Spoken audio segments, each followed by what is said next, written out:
89ல் தன்னுடைய ராம ரத யாத்திரையின் மூலமாக 84 தேர்தலில் வெறும் 2 எம்பி இருந்த கட்சி பாரதிய ஜனதா கட்சி.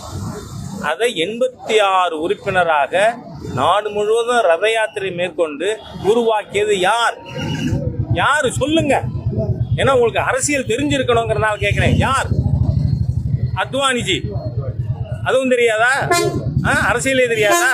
சரி, அத்வானிஜி அந்த மாதிரி கொண்டு வந்த பொழுது அடுத்த வருஷமே பிஜேபியின் அகில இந்திய தலைவராக யார் வந்தார்? டாக்டர் முரளி மனோகர் ஜோஷி. அப்போ இவ்வளவு பெரிய யாத்திரை நடத்தி இருக்கார். அவர் வேண்டான்னு பிஜேபி நினைச்சிருச்சா?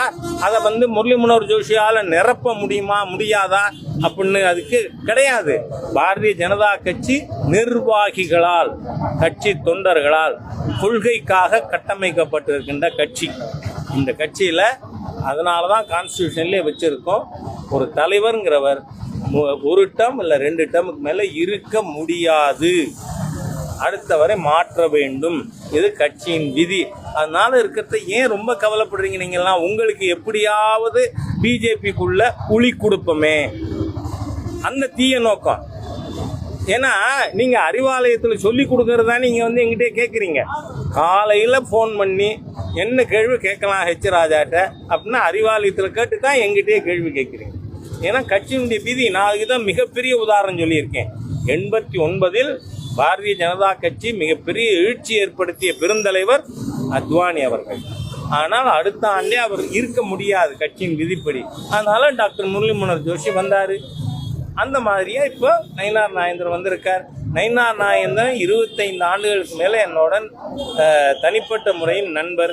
நான் சட்டமன்ற உறுப்பினராக இருக்கும் பொழுது அவர் இண்டஸ்ட்ரீஸ் மினிஸ்டராக இருந்தவர், அரசியல் அனுபவம் மிக்கவர். அதனால் நிச்சயமாக பாரதிய ஜனதா கட்சியை பெரிய வெற்றிக்கு கொண்டு போவார். சரி, அண்ணாமலைஜி சும்மா இருப்பாரா? நான் சும்மா இருக்கேனா? இல்லை, எல்லாரும் கட்சிக்காக பாடுபடுவார். ஓகே, இனிமேல் சந்தேகமே வேண்டாம். உங்கள் ஊடக எஜமானர்களுக்கு சொல்லிடுங்க, ராஜா சொல்லியிருக்கார்.